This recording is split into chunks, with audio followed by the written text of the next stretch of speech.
Your comments and subscriptions help us bring you more of these great videos. Thanks for watching. Intro to ports and firewalls. Our outline, we will be talking about data transportation, how two computers talk, how the information actually travels, how does it get from one computer to the other, whether it's on a local network or over a wide open network, which is the internet, to give an example. We're going to talk about TCP and UDP ports in relation to that data transportation. And then we're going to tie that into firewalls. First, we're going to talk about internal firewalls, LAN firewalls, local area network firewalls, and then WAN firewalls, wide area network firewalls, are basically firewalls that protect you from the internet. And then we're going to go into configuring these firewalls. So I pulled up a couple examples that we're going to look at, and then if we have time, or maybe I'll make a separate lecture where we actually grab a few actual firewalls and set up a small network and actually configure them. Maybe I'll make that the second part. We'll see how much time we have.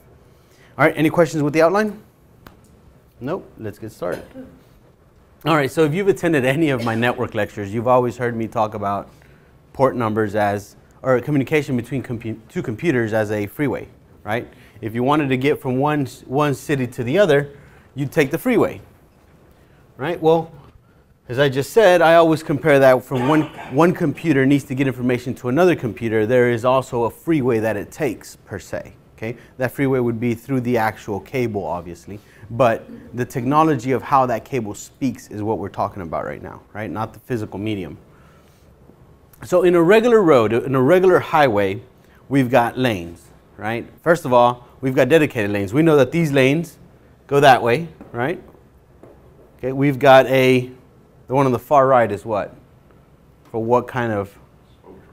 For the slower traffic. Okay, we're going to call any names. But this is for the slow traffic. We've got for the fast traffic, or the faster traffic. Okay, or for passing, sometimes they say on the freeway. Right, then we got the shoulders, which is for emergency. That says emergency. Just trust me, it says emergency.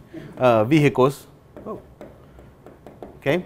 And then we've got the same thing coming back this way. So we actually have, even though it's not written in stone, we do have a dedicated lanes on our streets and our freeways, right?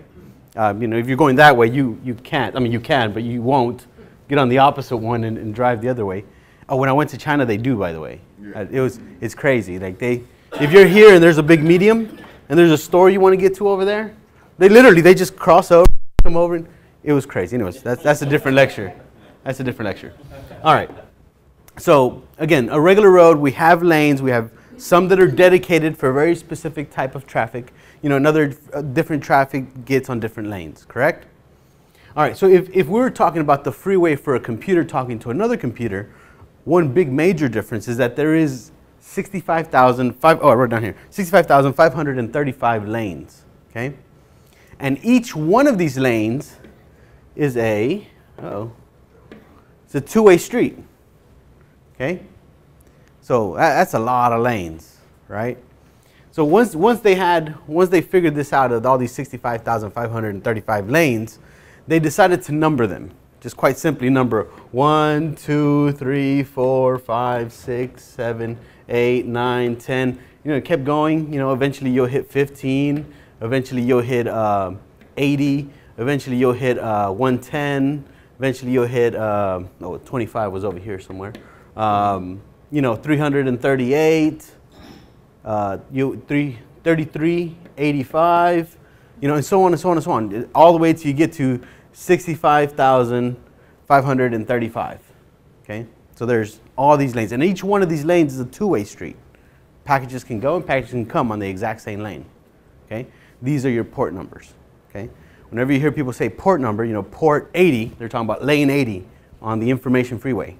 Okay, and now, and you might start making some relation now between that because we have 65,000 lanes and we have the internet and network technology and network communication. And what can you do on network communication? Well, you can do just about anything on the network, right? You can send an email, you can surf the web, you can get notifications, you can listen to the radio, you can watch Netflix all at the same time. You know, you can do a whole lot of stuff. And all these different services, all these different technologies, they're all going up and down at the exact same time. Okay? And this is how port numbers this is how services use port numbers to make all this happen. Okay? The technology knows that if you're going to send an email, and it's a POP3 email, okay, we know that that email is going to put itself on port 110, and is going to send that way, right? So that if you're doing a FTP transfer over here on 20, you're downloading something on the FTP, you can download from the FTP and you can send an email at the same time, okay? So we start seeing how these port or this freeway lanes start connecting to our network technology group, right? Okay, it's quite complex, right? I kind of simplified it, obviously, okay? Because you've got packages going and then packages coming all at the same time, okay? And they're super fast. For instance, if this has 3 megabytes of data to send, it's going to send the first package, send it on its way, okay? And if you're also receiving another email, which is 6 megabytes, well, you can send the package and send it on its way. They're going to take turns, one at a time, but it's so fast that you can't even tell. Okay, it's not like a water hose. Sorry, I was thinking in Spanish, and sometimes it gets confused. I'm like a manguera. How do you say that in English? It's it's not like a water hose where it's continuous. Okay, it's more like if it's a slingshot, and you're like slinging little packages all at the same time, and then they get reconstructed at the end. Okay, all right. Now, when we talk about those 65,000 lanes, where do those 65,000 lanes exist? Where those 65,000 lanes exist on every single connection. So there's 65,000 lanes here, 65,000 lanes here, 65,000 lanes here, 65,000 wireless lanes, okay, here, and so on. So if this was a server over here, if this was your web server, okay, and it had a website, and maybe the website was, has anybody ever seen the Uncle Sam here? Yes. Okay, well then get off of Facebook. No, I'm just kidding. So if you ever get the Uncle Sam pointing at you saying get back to work, that's my internal web server, right? And if you're on your computer and you're like, hey, I want to go to YouTube today, you type in YouTube, and then you get Uncle Sam, what you just did is you sent a request on lane 80 to my little router here. Well, later on we're going to turn that into a firewall. So you sent a request on lane 80, that server got it, and then it sent you that same response to that web page on lane 80. Okay? And if you try to go to another website, like now you try to go to your studying website, the LMS, the Asher.edu website, then you sent another request on lane 80, but this time we sent it down this freeway because remember this one also has 65,000 lanes. And then it went to the web server where Asher.edu lives. Whoa, edu. And then that web server sent you back the web page on lane 80, or port 80, we'll start calling it port now.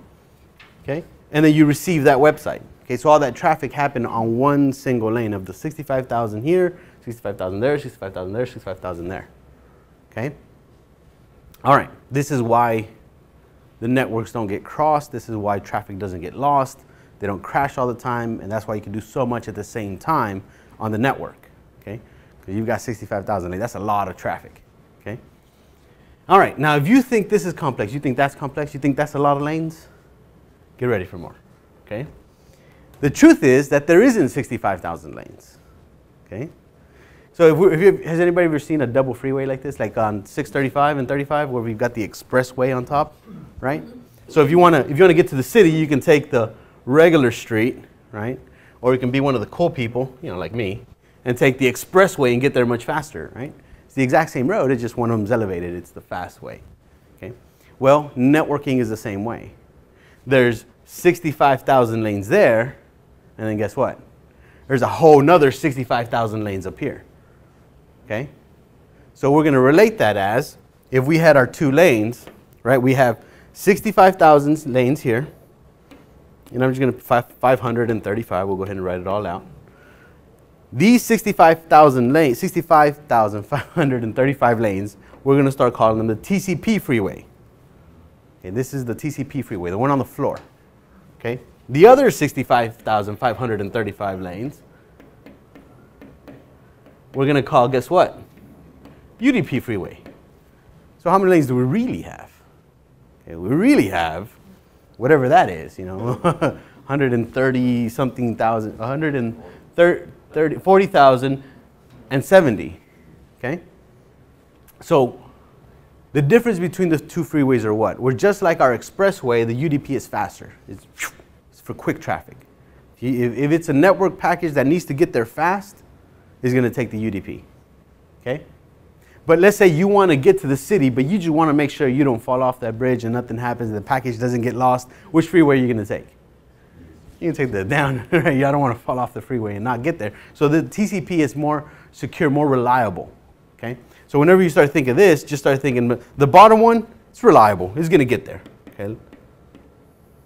Okay? You also call it with secure and so on. When you think of the UDP or the top freeway, what do you want to think?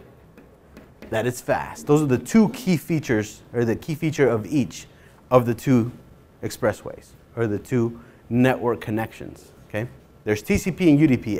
Every package gets a choice. Okay?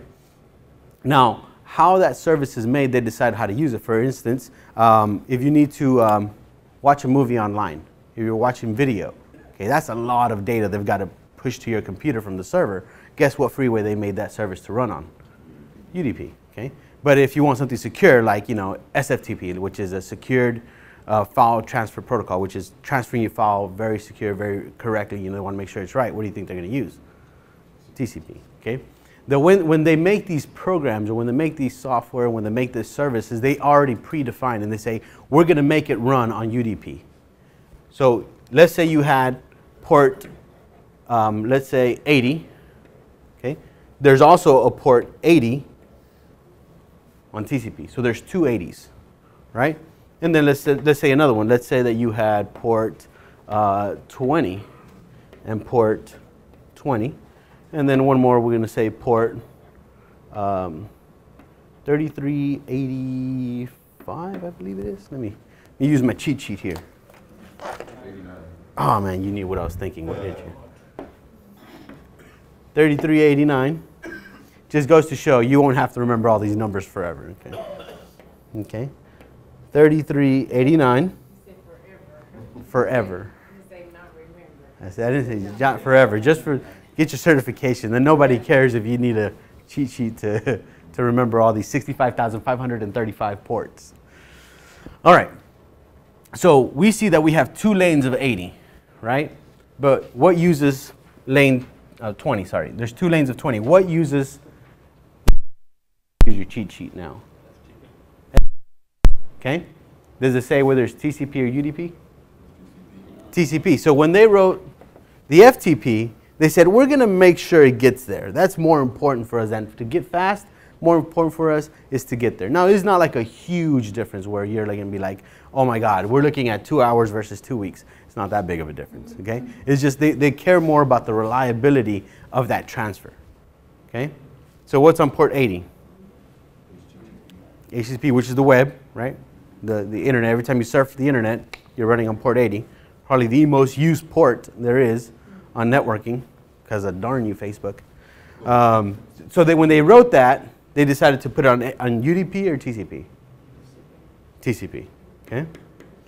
And now remote desktop, which runs on lane 3389. Okay. Runs on what? On both. Okay. Why on both? Well, because they want it reliable, but there's also something else. You're connecting, which needs to be reliable, but what else is happening? You're receiving that screen capture, right? So you're basically using both of them at the same time. One's for reliability, and then the other one so that you can see all that big video all at the same time on your screen.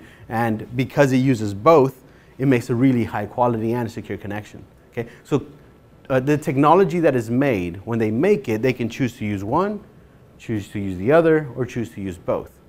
Now, there's some technology that you can choose to change. For instance, let's say you set up a Gmail account and you enabled POP3 email. Okay, well, POP3 runs on what? 110, right here, right? Now, what if you set up your own Exchange or POP3 email server? Okay, whether it's Linux or whatever. You have your own server, but you decide to make it run on port, I don't know, 339. Okay, can you do that? Yeah. You could. The only thing you'd have to do is over here on 3,339. We'll go to that since we got 65,000 to pick from. Then your clients, your individual computers receiving that, and you're configuring on that Outlook or whatever it is, you've got to make sure that you configure it on theirs on 3389 so that they can connect to each other. Okay? So some things are more or less written in stone as far as the port numbers. Other things are not so much. Okay? Then there's new things that are coming out. Now the internet, you know, it's not that new. I mean, not that. It's kind of is new, but it's not new. Okay, right? The technology moves so fast that internet's really, it's still being developed. I mean, it's been around for a while, right? But it's still new stuff come out every single day. Okay, so for instance, give you one example: FaceTime, right? Which is an Apple thing. Now FaceTime runs on its own port. When Apple decided to make it, they said, well, what are we going to make this run on? You know, first of all, they can't run it on 80. Why? Because even though it's the internet, it's not a web page, right? It's network connectivity. It's not really remote desktop, so it's something else. You know, so it's its own technology that they had to say, well, let's look at these 65,535 ports. Let's see what's not being used by anybody else. Okay, because there's two ways to use a port, either officially or unofficially. Officially means that it's registered and nothing else, no other kind of technology can run on that port. Okay. Unofficially is all these extra ports that nobody's using. Apple can say, well, you know what? I'm going to make FaceTime run on, I don't, we'll look at it in a minute, but I'm going to make it run on 64,535. Okay. And then, you know, Sony has their online gaming, their PlayStation online gaming. They had to choose a port to run that on, and they just pick one at random. Okay. And sometimes two technologies will collide. And it's not so much anymore today because now it's kind of big powerhouses are kind of taking over everything. But when the internet was still being developed by all these hundreds of thousands of companies and users, sometimes you get a really small product, like it's maybe a little home DVR system that nobody's ever heard of, you know, maybe called the TiVo. Maybe people heard of it by now. But back then it was a small company and they wanted to do networking and this, and they picked the port number, right? But that port number happened to be picked by a big old powerhouse called Sony, right?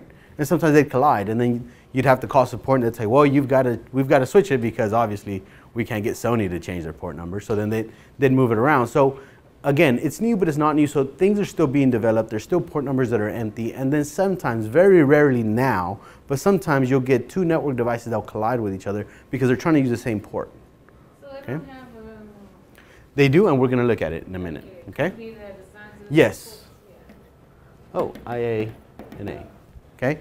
But we're going to look at the most common ports and some official, non-official port numbers and what they are and so on. We're actually looking at the whole 65,535 list.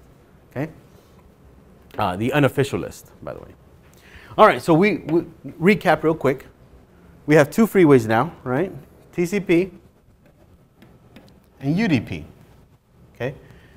There's 65,000 lanes here and 65,000 lanes there. Okay? This is the easiest way to look at it and understand it, because technically it's one and how it's packaged is different. But just think of it as being two freeways, okay? Because that's the most logical way to think about it. There's two 80s. There's two of every lane. And then the service decides which one to use, okay? And then these two 65,535 lanes are between every single connection, from every computer to every computer, from your network camera to your computer, from your printer to your router. Every single network connection, whether it's wired or wireless, has every one of these lanes. Okay, this is how networking happens. Okay. All right, so let's go ahead and look at this guy right here, which is actually the. Uh-oh, it's not letting me pull it up. Let me click to this.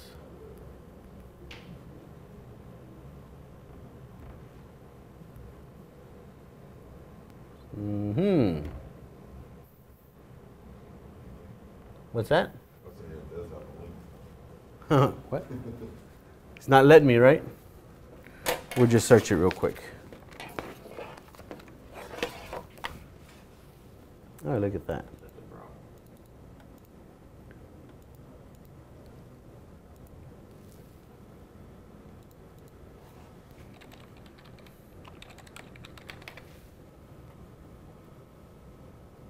We're going to look at the Wikipedia list of TCP and UDP port numbers. And if we look at this, we see, oh. All right, we see the port starting with 0, moving down to 65,535. And we see whether that service runs on TCP or UDP or on both, and we see what it is. So if we look at a couple that you might recognize, let's go down. You see 20 and 21. They're both using FTP. Okay, one's for the data transfer. That's where the actual transfer happens. But sometimes you can have controls of that website, which runs on 21, or the controls of that FTP, which runs on 21. So it actually is using both ports. One for the controls, I want to upload this file. And then when the actual upload starts, it runs on 20. Okay? Let's see what if we see anything. I tell you what, let's just do a quick search. Control F. Oh, what did I hit? There it is. Stuff you might recognize. Where'd it go? Sony PlayStation Remote Play, port 9293. Okay. Oh, look, there's a D-Link. Shared storage runs on 9039. Let's look at Apple. We have 17 matches. Apple Talk 201. That's Apple Talk. Okay. Let's go to the next one. Right up here. Apple Talk routing. Apple Share. Apple Filing Protocol, AFP, which is their file sharing stuff. Stream Finds Applet, that's not Apple. Apple Push Notifications, your cell phone, how you get your little push notifications. Guess what that runs off of? 2195. Okay. So you can see, you can actually go through this list and look at all this stuff. One thing that I want to bring to your attention is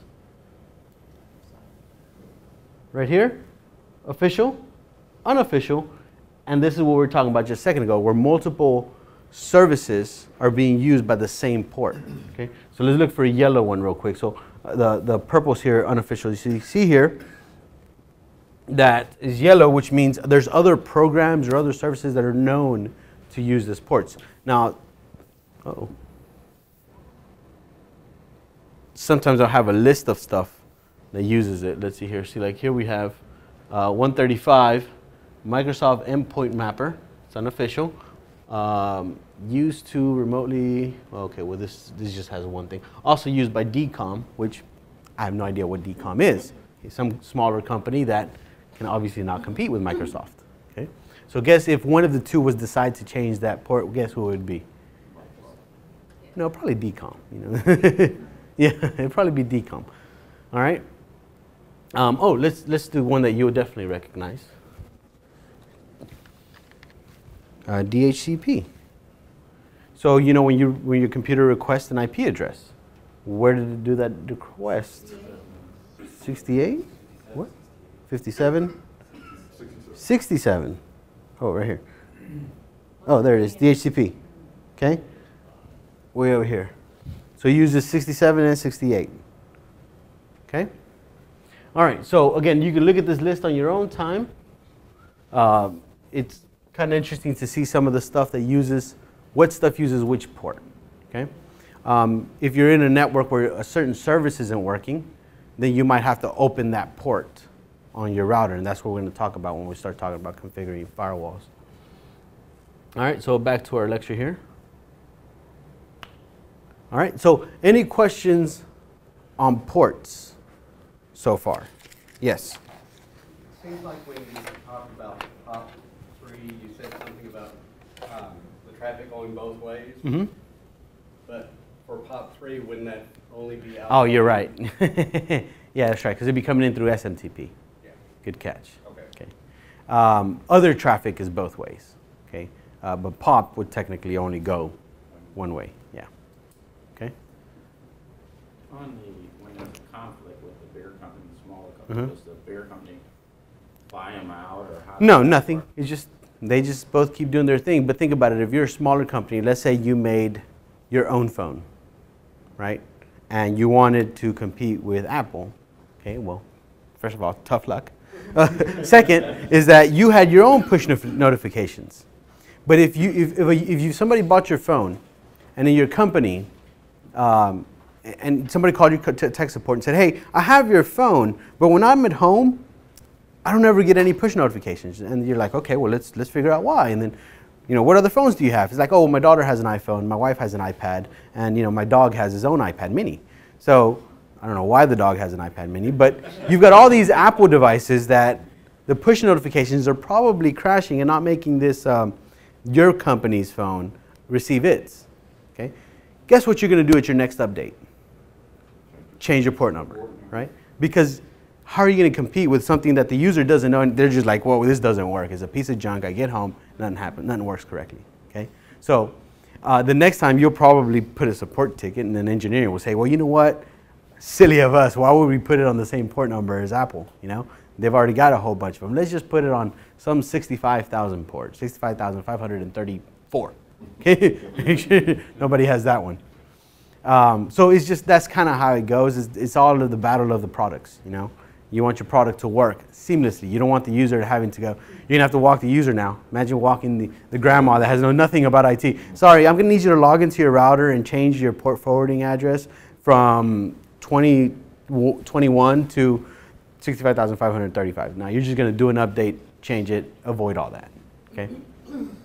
So the next time they call, it's like, oh, all you need to do is an update. They're like, that's it? Like, that's it. Okay? All right. Any other questions? Port numbers?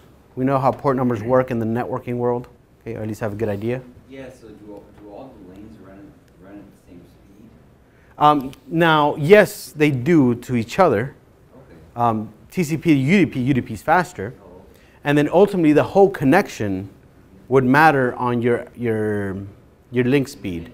Well, it would be your link speed and your internet, So if, for instance, if you've got let's go back to this picture real quick.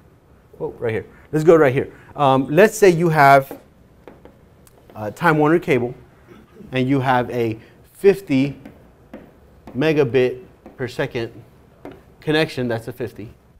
Okay. Oh, this is in the wrong place too. Sorry.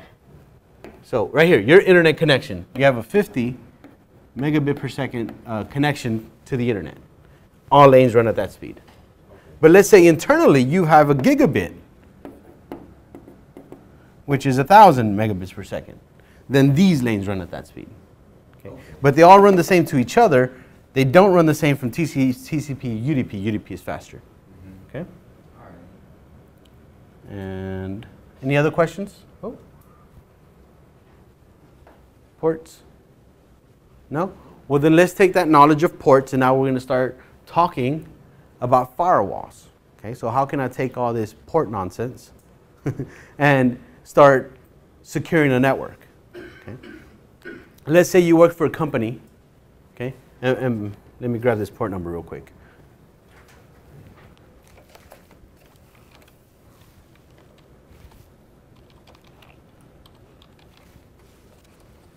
Okay, Apple push 2195.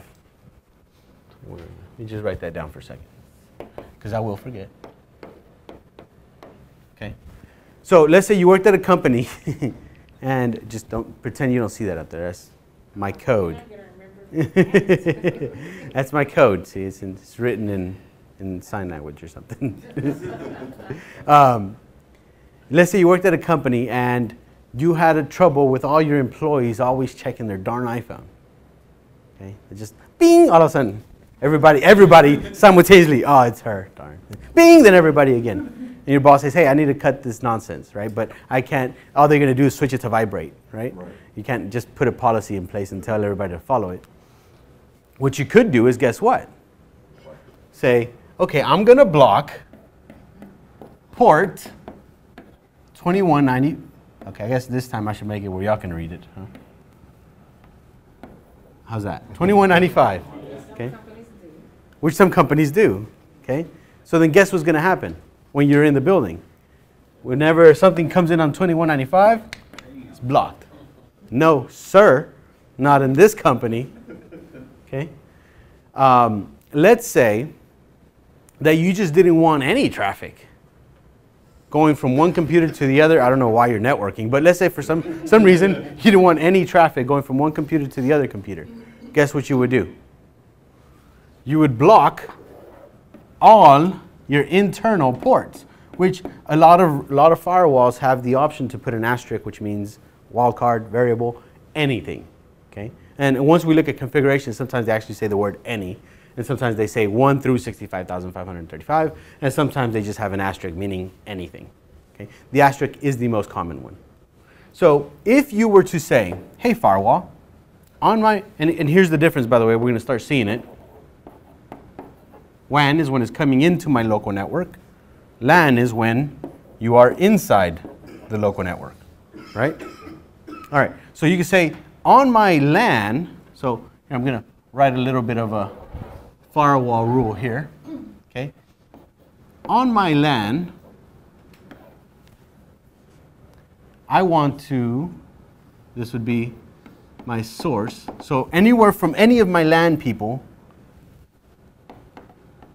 my destination would be to any other person on my LAN, right? So from any person on my LAN to the other person on the LAN, don't allow or deny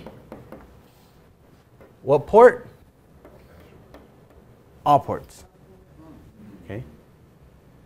So now you have no, again, I don't know why you're networking, but you just blocked everything internally. Okay? Now, can people still get to the internet? Yes.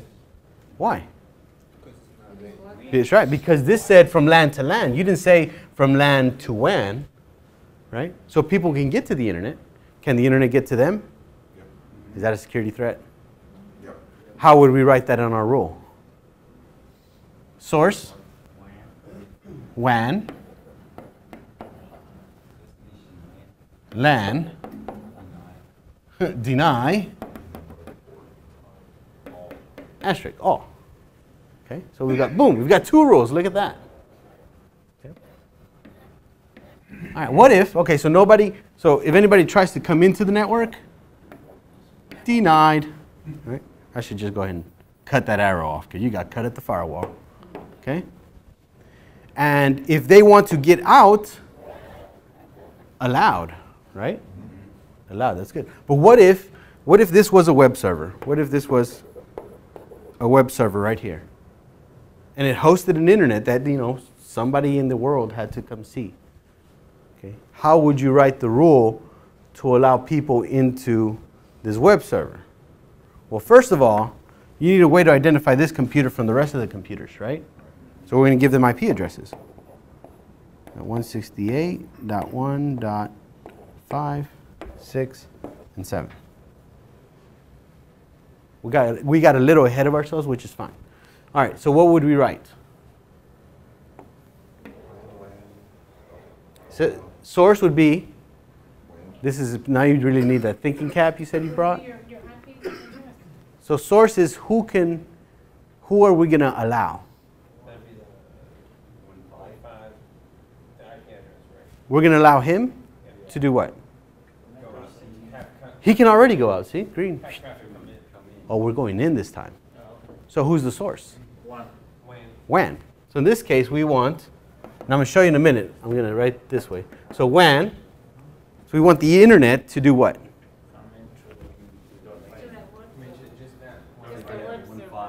To the .5, right? 192.168.1.5. I'll go ahead and write it. You won't understand it anyways. 5. Okay. And then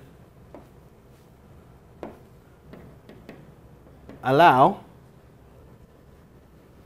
what port? All ports? Huh? 80. Why only 80? Because then RDP can get through, you know, anything else can get through. But in this case, we're only going to allow 80. Now, here's the last piece of the rules. Rules are read from top to bottom, or from 1 to whatever number you stop. Okay? So this actually doesn't work. Why? Because on top it's saying, well, too bad, buddy. I don't care what you say. I rule. You can't get in. Okay? So what we would have to do is move this rule to the first spot. higher than this, Whatever the negate, right. Now that usually is how you configure a firewall. It's at the very end, at the very bottom, you'll have everything else denied. You can say allow this, allow that, allow this, and then everything else denied. Because if you just, most people that don't know, they'll configure, they'll say allow this and allow that. Like, okay, and that's it. It's like, well, allow everything else too, because I'm not denying it. So unless you put that deny everything else in the bottom, it's kind of pointless, okay? All right, so we kind of start seeing how firewalls work. Now let's, we jumped ahead of ourselves and we made it already with, we started talking about outside and inside, and this is where we're supposed to talk about outside and inside. So I'm going to jump this slide and go right to the exercise time. Okay, so everybody grab your handout, your sheet here. Before we do this, any other questions on how this stuff works? No, the theory of it? No? Okay. All right, so then I'm going to give you an exercise. I'm going to give you rules. You will have to configure them, and then we'll work on them together. Okay? All right, so on yours, I gave you a little cheat sheet right up here with all the ports on it. It should look like this, right? You have your cheat sheet here. So use that. I don't expect for you to know all these different ports, and I went ahead and put some on there. So I want to allow, here I'll tell you what, I'm going to do a scenario instead. Okay, this is my web server. Okay. People need to be able to get into my web server. Okay, so first thing is allow web access. Okay, that's your first rule you got to set up. Second thing is, me, Jay, I work on this computer. This is my work computer. Okay, so this is Jay's computer. I need to be able to remote into that computer. So we're going to allow RDC. It used to be called RDP. Now it's called RDC. RDC to Jay's PC. And I'm your boss. I know nothing about technology. I'm not going to tell you what computer. I'm just going to say, just my computer, allow me to remote in. From where? From anywhere in the world. I want to be able to remote from anywhere. Okay? Okay? All right. Second, we'll stop there. We'll stop there. Then finally, secure it. Okay? Secure it so that nothing else happens. All right? So I'll give you a couple minutes to work on that. If you need some help, just let me know. So you're going to write the rules right down here.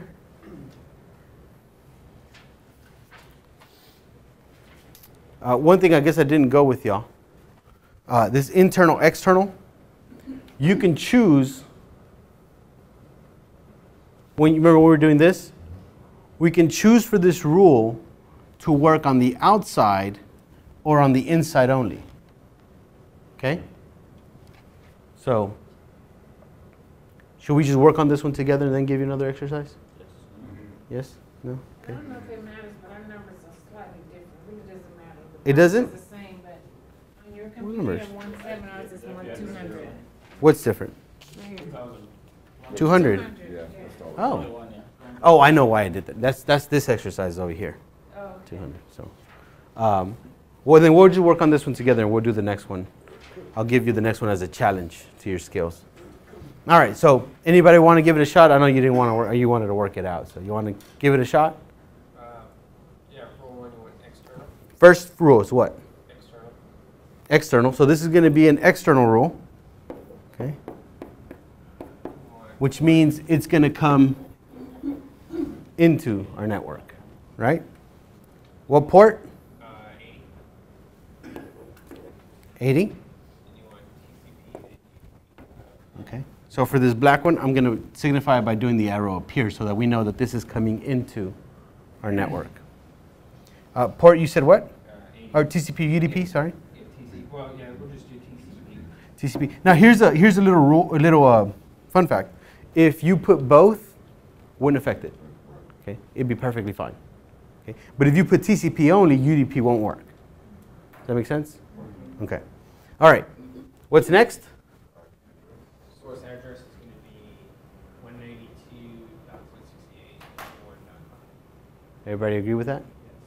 No. You said no. No, wait, source address Source address is open. Anybody? Anyone. So anyone, including the internal users, external users, can access who? Destination is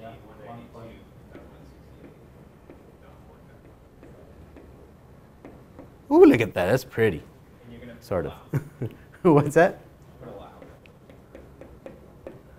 It's pointless without the actual action at the end, right? It's like do this to this and that's it. So if you don't allow it, we're going to talk more about features in a little bit, but this is the theory of how firewalls work, and they're all the same. If you understand the theory, you can understand any firewall. You can walk up to it and understand it, okay? And we're going to look at some examples, some actual firewalls in a little bit. All right, so we have our first rule. Our first rule is done. Does it work? Let's see. Externally, these computers out here come in through lane 80, because remember this is our big freeway over here. So they're going to come in lane 80, okay, through TCP, and anyone can connect to this computer. Okay? That's anyone from the outside. That's anyone from the outside, that's correct. Okay? So what's next? So let me give you, before we say what's next, that was the first thing is, so far we only said people from the outside can connect to this server. Okay? So we don't have everyone quite yet, right? Second thing is, do we have any real security? No, it's still open. We still have like, okay, I'll allow him. What else you want me to do? All right.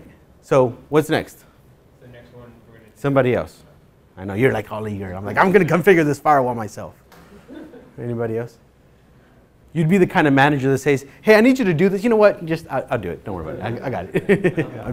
I'm just teasing you. No, it's that way. You are that way. All right. Somebody else? Remote. Okay, we're going to do the remote. All right. So what are we going to do? Did you say anything about allowing internal people to get there? Or does it matter at this point? Yeah, I did. See, I wrote it up. Okay. All right, so we're going to do the remote. So if it's for all, then you do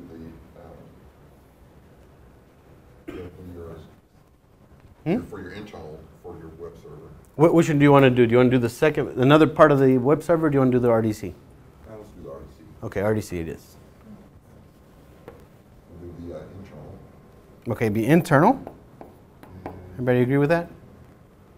So, internal. Oh, No, I'm sorry, no, the external. So if you're remoting. Oh, okay. See, it helps when I draw the arrow, right? It's like, okay, internal. Huh. Okay.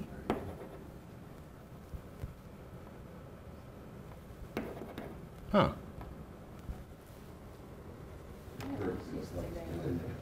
What's that? I am, ain't I?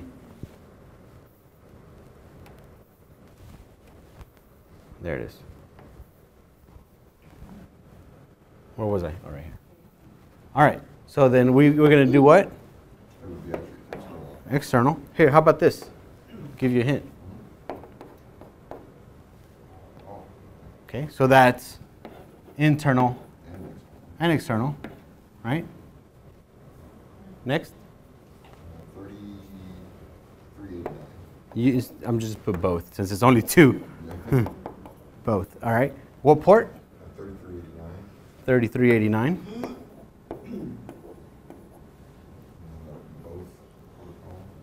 Why both?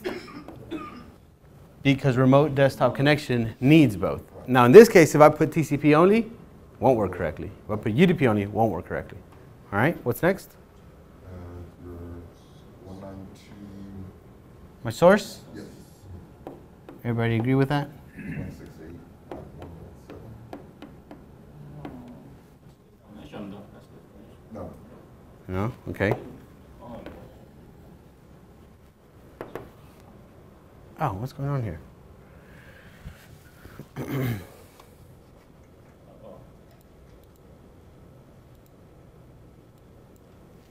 Okay. So what's my source IP? From. Just think of this as the from. It would be the 192. This would be the 2. to 192.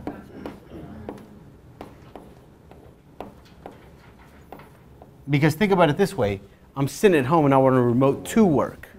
Okay? That would be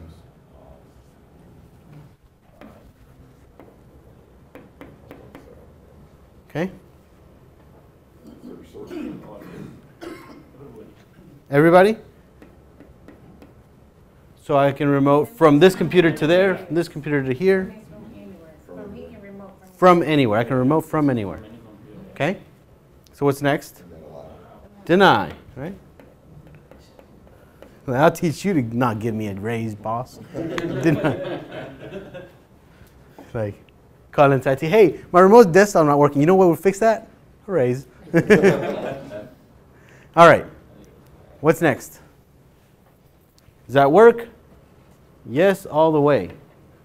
Okay, this one doesn't quite work all the way just yet, but it will. What's next? No. You're like, Deny what? No, we gotta either finish this. Oh, you want to do the full deny? Deny everything? Yeah. Okay. So what are we going to deny? We'll do that as number 4 just to be sure that it's the last one. Okay. So internally or externally? Externally. Okay. So from outside coming into my network, we're going to. Okay, external. Then what port? All ports. So no matter what you are, we're going to deny, you said already. Well, except yeah, all the rest of the ports. Right, because it goes from top to bottom. So if it's on top, you're good, but everything else, you're out. So what protocol? Both, that's right. Anything that comes my way, I'm going to shoot it. All right, from?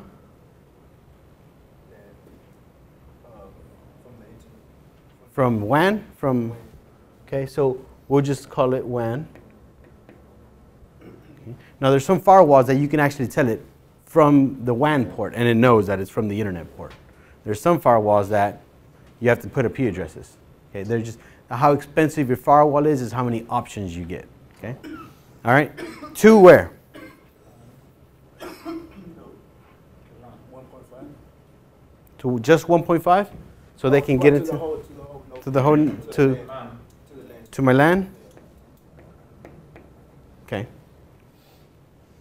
So there's still one rule missing to make this a check mark. Who wants to take that?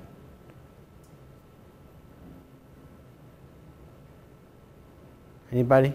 Anybody sitting in the far back? Furthest back, except for you. Anybody? I'll tell you what the problem is. I'll give you a hint.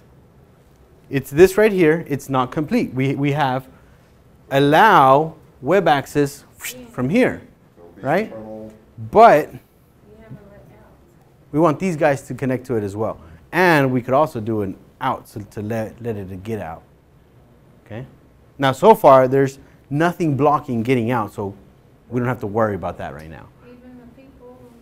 Yeah, if we look at our rules, the last rule is blocking people coming into the internet. So I should make it red to signify that we set up a block of people coming into our network will get stopped no matter what.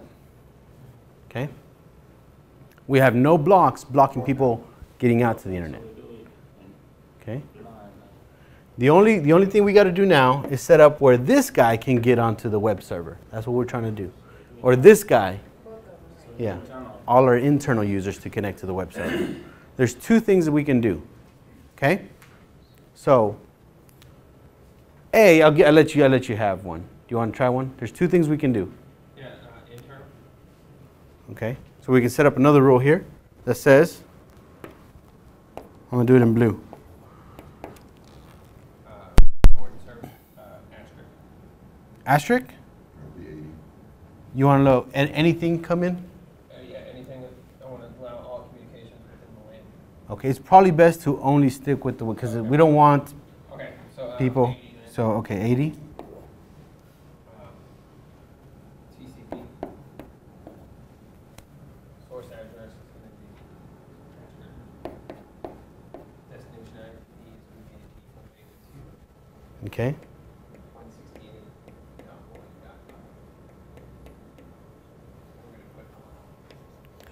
Okay. So we just did the first one. Number one allows people from the internet to connect to this guy. Right, that's number one right here. Number three allows people from the inside to connect to this guy. Okay, it works. Sorry, question. Couldn't we do? Yes, I'm gonna get to there. Okay, that's why I cut you off. You probably saw the same thing. All right, now it works. A lot of techs do it this way just because they're logical thinkers. They're thinking, okay. But a very simple fix, you see it too now, right? Would be what? To change this to both and delete this rule. Okay? So by changing that to both, we just said, hey, you know what? Let's just from the inside and the outside allowed to connect to this web server. Okay? When you're doing these rules, all you ever see is this list right here. And when we open up firewalls, that's all you get. You get just a block with rule after rule after rule, and you have to be the logical thinker and draw it out if you need to, so you can visualize what's going on. Or else you'll get stuck with hundreds of rules where you could have avoided them by, doing a range of ports or doing, both or so on. Okay. All right. So, anybody see any vulnerabilities in this firewall? Yes. Well, you have you're able to go out. That's right. We still have all these people who can get, oh, it's in red. Should have made that in some other color. All right. We still have all these people that can get out to the internet, or all these services that can get out. Okay. You might want to block that. Okay. That's a security risk. Anything else people see? No? Which one? This first one? We're allowing anyone in the internet and anyone on the internal network to get in. Okay. Now, because this is a web server, it's a website, you might want that. Okay. But you are on the right track. There's something else I'm looking for. Just not that rule. It's a different rule. There's only three. Y'all gotta figure this out, right? You said not this one. Probably not the block either. Okay. Check. This is the middle one. I see a security risk with the middle one. What would, if you were an IT admin and I'm a manager of your company and I said, hey, I want you to allow me to remote desktop from anywhere in the world. What would you say? No. You'd say, how about we just let it from your house? And that's what I was kind of Okay. before, but yeah. Because now you're allowing anybody in the world to remote desktop. More specific. Okay. So what if Jay lived here? Okay, this is Jay's house. See, I'm on the internet over here. So. If you travel and you don't want it just from his house, maybe he needs to do it from wherever he is. Oh yeah, sure. So see, this is my house, and then this is my my air card, my wireless 3G card that I put. Yeah, this is my my wireless card on my laptop. Well, I should have made a laptop. If it's a VPN, it's a totally different process. But yeah, I would do the VPN address, and now I don't need to worry about from where, because I need a VPN to get through the firewall anyways. But that's layered security, which is a whole nother lecture. Good thinking though. All right, so you have my house IP address. I just went to Google at my house, and you can tell your boss to do that. Like when you're at home, type in what's space my space IP and give me the number that you see there. Okay. If not, you could charge per hour and just drive to his house. All right, and then his air card on his laptop. I should have made a laptop there, because if you look at this, this is actually on the internet. See, there's a connection. And these two are on the cloud. So what would I do over here? Okay, so who wants to write that rule? We're going to do the one for my house. Okay, so from here, we're going to erase the from anywhere in the world. We're going to say, you know what, boss? I only want you to connect from 10.1.20.9, and that's it. And like, well, what about my card? Because I travel a whole lot from my remote. Okay, so then another rule. What's the rule? Now, here's another security risk. You can go ahead, since it would work on both, but now you know that address is outside of your LAN, so you can change this into an external rule. saying coming in from the outside. Okay? What would be the next one? That would be again external. So the next rule would be external, 3389. 3389 on both protocols. And your 77.11.30.8 to 1.7, right? And then allow. Okay? So now you're not saying you can't remote from anywhere. You can remote from home and you can remote from here. Now this is also good for if you have employees that work at home. You want to make sure they're at home, not like at a bar on the, on their wireless card. So you can set it up, okay, we're only going to let your home IP address into the network. Okay? All right. We understand? We know how it works? Yes. I have a question. So, with that home with the mild stuff, what happens if your home address is set up with the DHCP, like most of that? Then you'll have to reset it every time it changes. Yeah. But, yeah. Because I know most internet service providers. Yeah, it doesn't happen a whole lot, though. It doesn't happen like every hour or every 2 hours, They'll give you a lease, and as long as there isn't a collision or something else, you'll renew that exact same lease. So I've gone places where we did they're Verizon, right? And Verizon has them on DHCP, and we've gone years without ever having to change the external IP address just because there's no power outages, there's no other computers competing with the same IP, the DHCP server doesn't have to give a new one. They'll just renew the same lease over and over and over and over. And then once every so often, it changes. They'll call you, hey, it's not working. You tell them type in what's my IP. Oh, it changed. Let me change it on the firewall. Okay, you're good. Okay. You've done that before? Okay. It's a big deal. It's not a huge deal. Yeah. Okay. Any other questions? So what happens when their home PC is a laptop and they want to run? What you're doing is you're putting their external. See, they have a router, and then they have NAT where their internal computers have different IP addresses. You're not putting this computer's IP address, you're putting the external router's IP address. Yeah. So as long as they're in that house, it doesn't matter what computer it is. Okay? If they leave, you just have to get on the card. And with this one, we have that wireless card that they can only work from there. Okay? Any other questions? No? You ready to do one by yourself now? No? Man, it's rough. All right. So we're going to do one together, then I'm going to come back and we're going to switch some things to make it a little more complex. Shouldn't have said that, huh? All right, so this time we have, let's see here. This is our business here. Okay, this is our small business. This is a server that hosts our files, which is the home campus, the other business of ours, which is an FTP server. Okay? And then this is a remote employee. All right? So here's our file server. Oh. Here's our file server right here. So we're going to set up 3 things.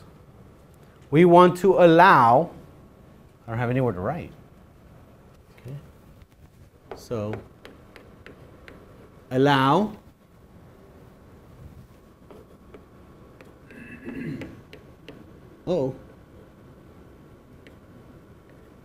access to file server.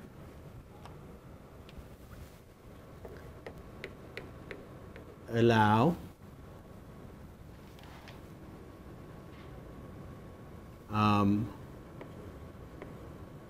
only external access to FTP server. So we can't access anywhere else on the internet except for the FTP. And then we'll stick with that.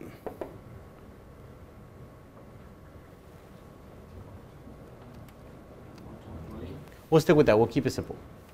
Okay, we want to do 2 things. Okay? And then obviously secure the network. Sorry. secure network. All right. So first one, we want to allow access to this file server over here. Okay, from everywhere. From the remote user, from all the internal users. How about that? From these users only. Only from our remote user and from our internal users, not all access, not the whole internet.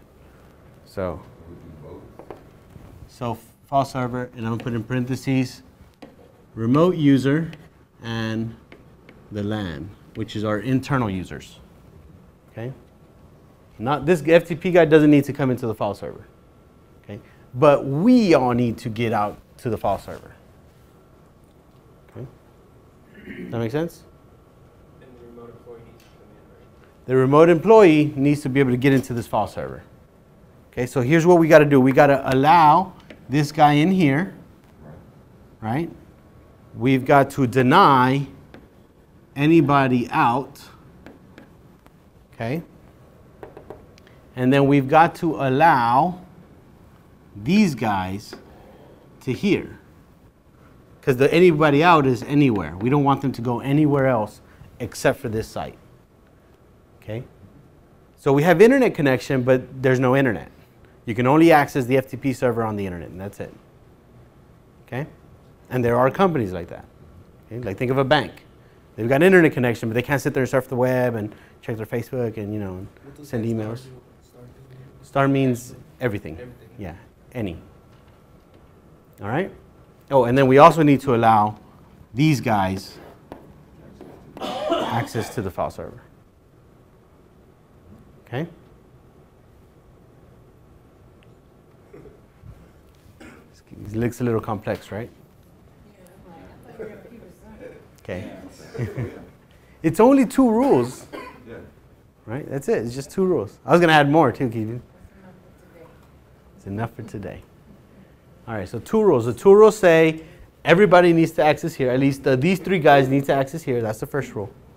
That's the 3 green arrows coming in. Second rule says everyone needs to access to here. Third rule is that all these people can't access anywhere else. Take them in that order. Let me change something real quick. Have y'all already started? I put file server, but I should have just said FTP server. Yeah, we were just talking about that. I thought, señor.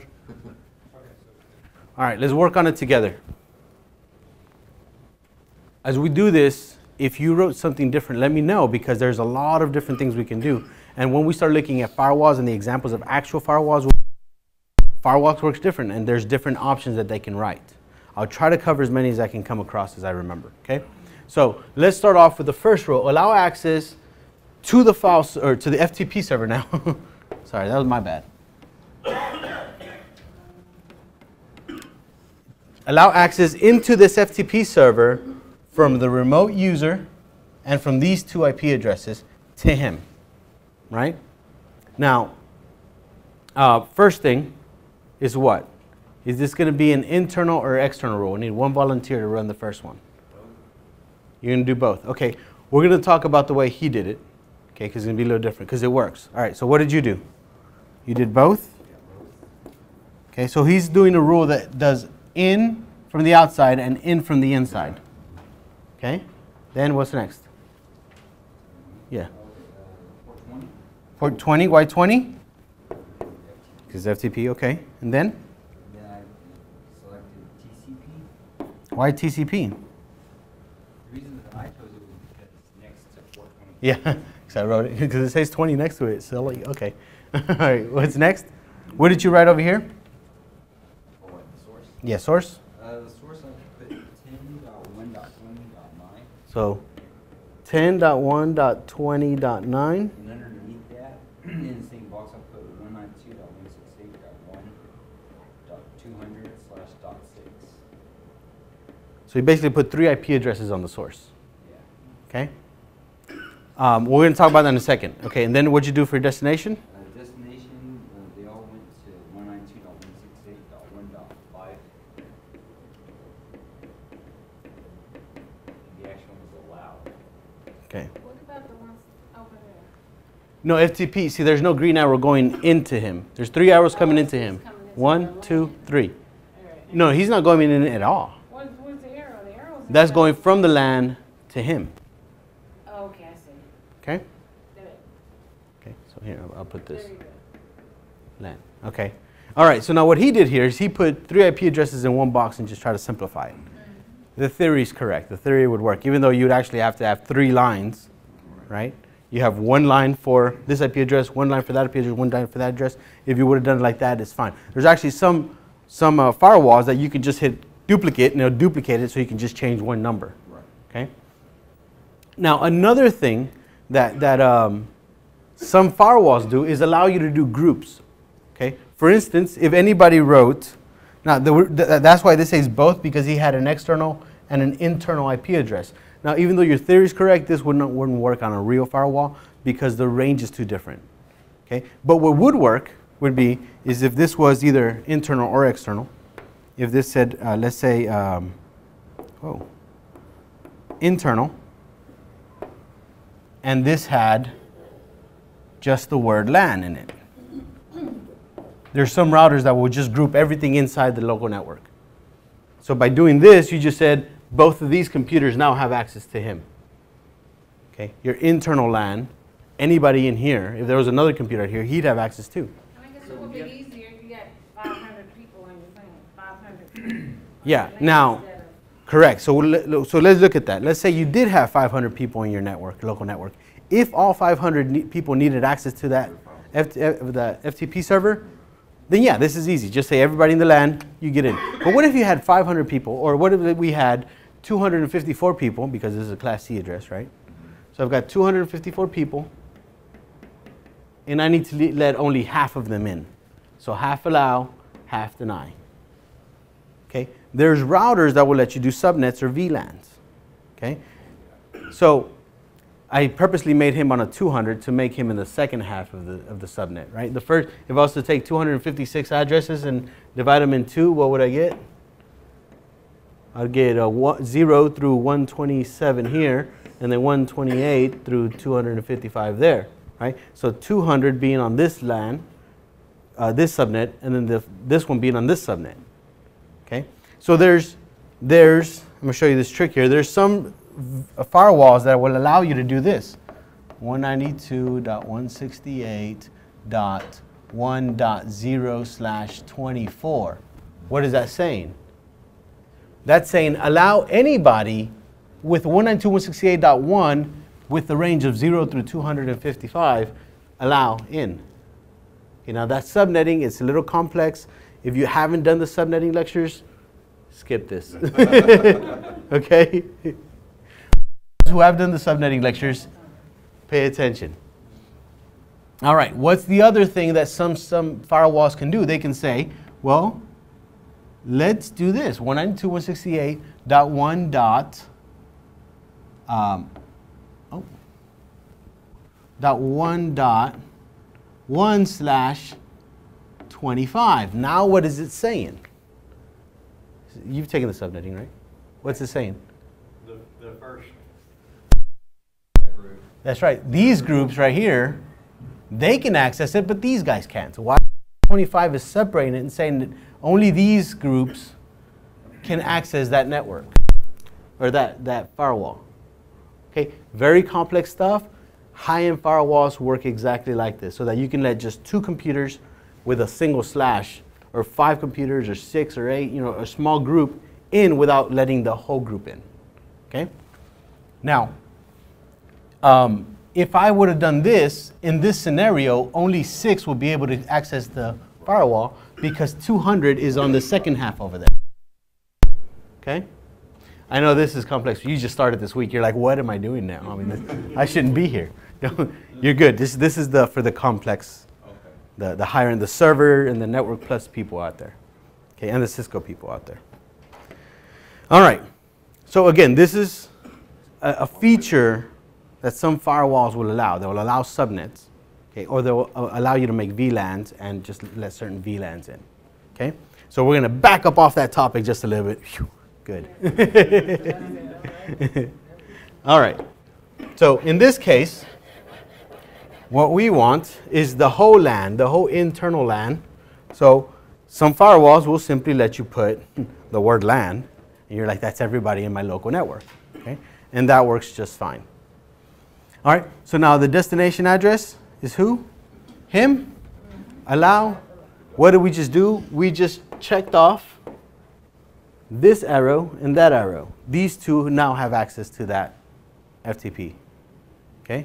Did anybody do this on their sheet? You did?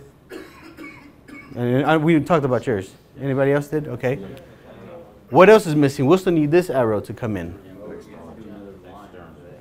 You have to have a whole nother line for that, which is true in a lot of firewalls. The reason we couldn't bundle them up is because this is on a different group. Now, if they have the same address and they were in the same subnet, then again, complex, you can just put a CIDR, and whether it's internal or external, it would allow it. Okay? So for instance, if your external on the internet was 192.168.1.7, then you can just make this into both, put that whole group, and then everybody can get there. The /24 and everybody can get in. But again, that's complex stuff. All right, so let's just continue with our rules here. So who wants to tackle the next rule? Okay. External. Oh. Port 20. TCP.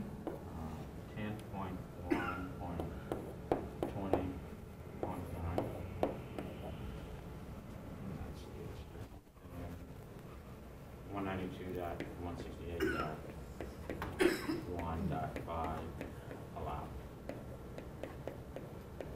All right, so we just took care of this green line. So with these two lines, we just took care of all those green lines coming into this server right here, okay? Or to that service. Not the entire server, just that one service of FTP. So if this server has something else going on, they can't access that. Okay, that's high security. This is how you configure a firewall, by saying you only have access to this one portion of this server, and that's it. Okay? All right, so what's next? What? Internal one.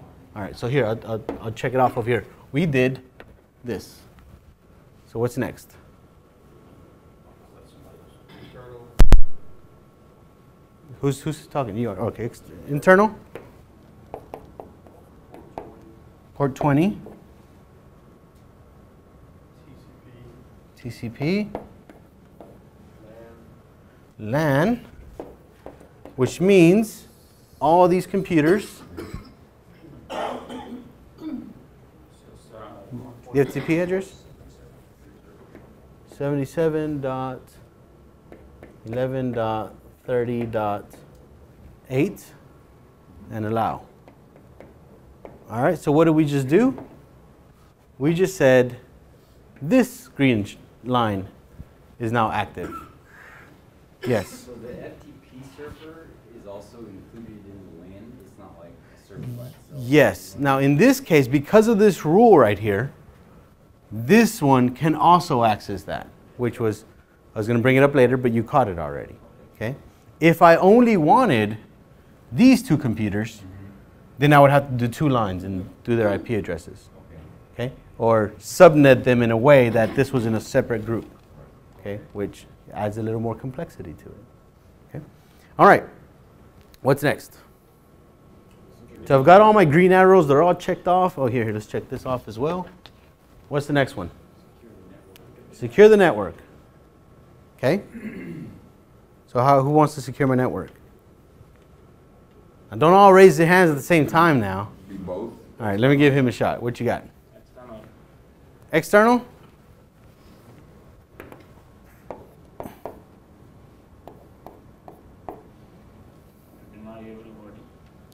All ports?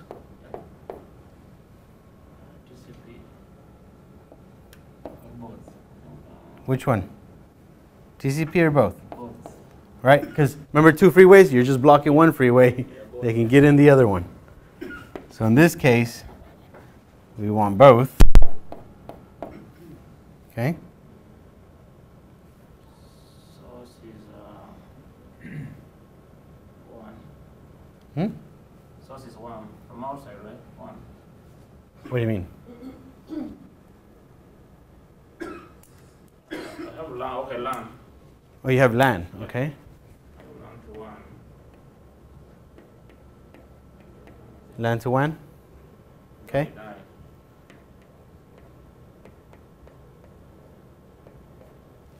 Is that right? Anybody else have anything different? Do you have LAN to WAN? So basically, LAN to WAN? we're denying the LAN to the WAN. Anybody put anything different? What'd you put? I see you like. It needs to be the other way around. Needs to be the other way around? You want to limit Okay. outside coming in. Okay. So you want to do, what do you want to do? LAN to LAN. Okay, so you're going to deny backwards.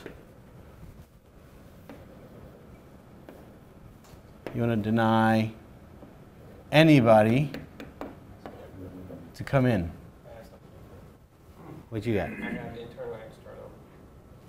Okay, you have both over here. Hold on, hold on, hold on. Don't, no, hold on, hold on. And I have all service reports. All? Protocol. All. I have all source IP. Okay. Darn, you got it.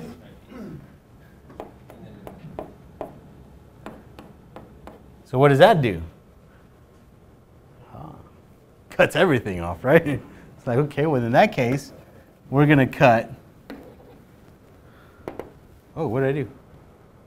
We're going to cut everything to everything, which is a pretty good block. That's in and out, right?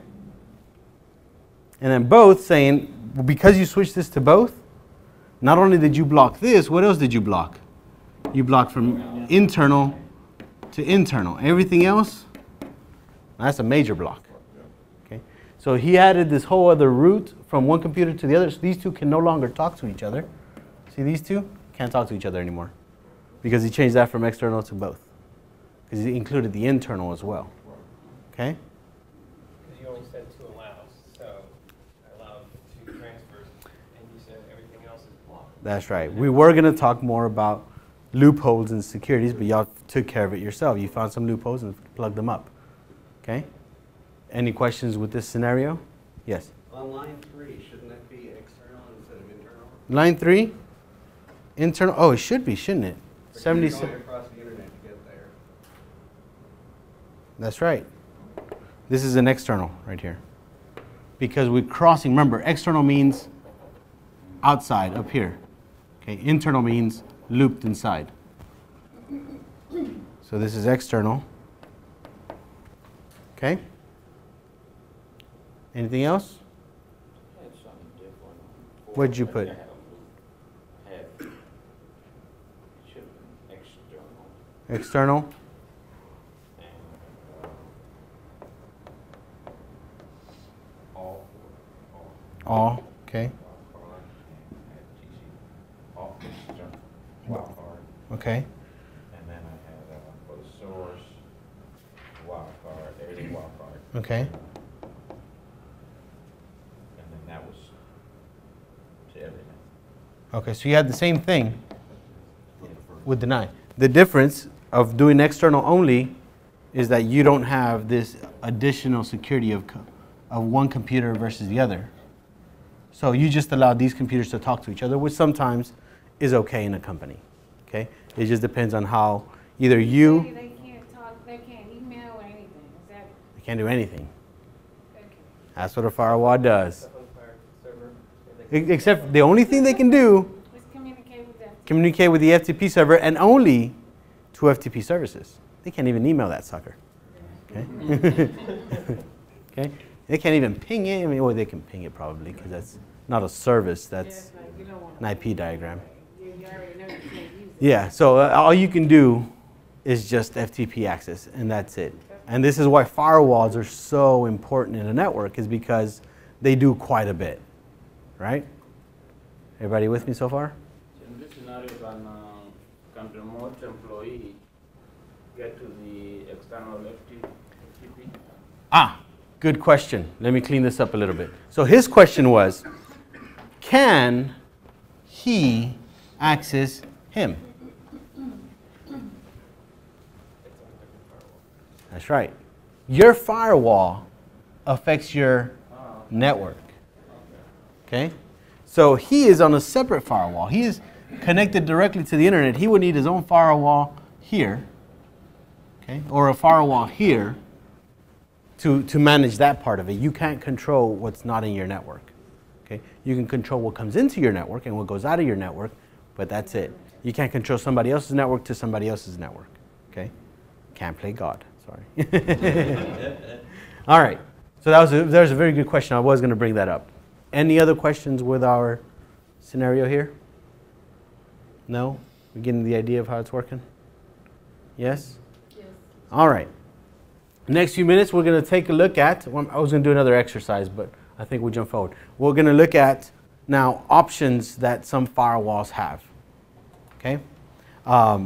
There's all sorts of firewalls. We're going to look at 3 different firewall GUIs today.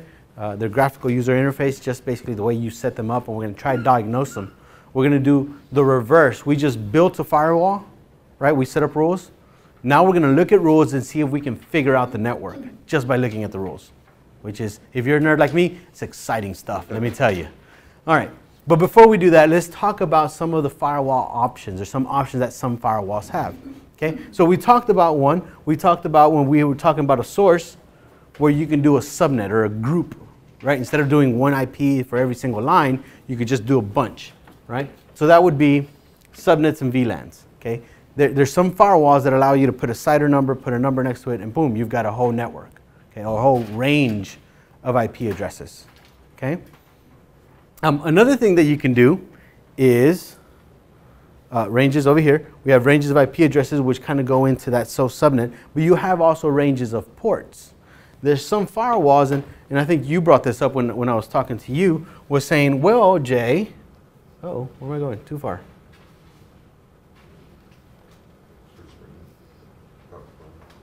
Oh. What happened?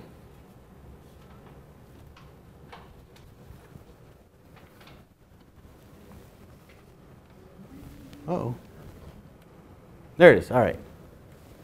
Get rid of that. Get rid of that.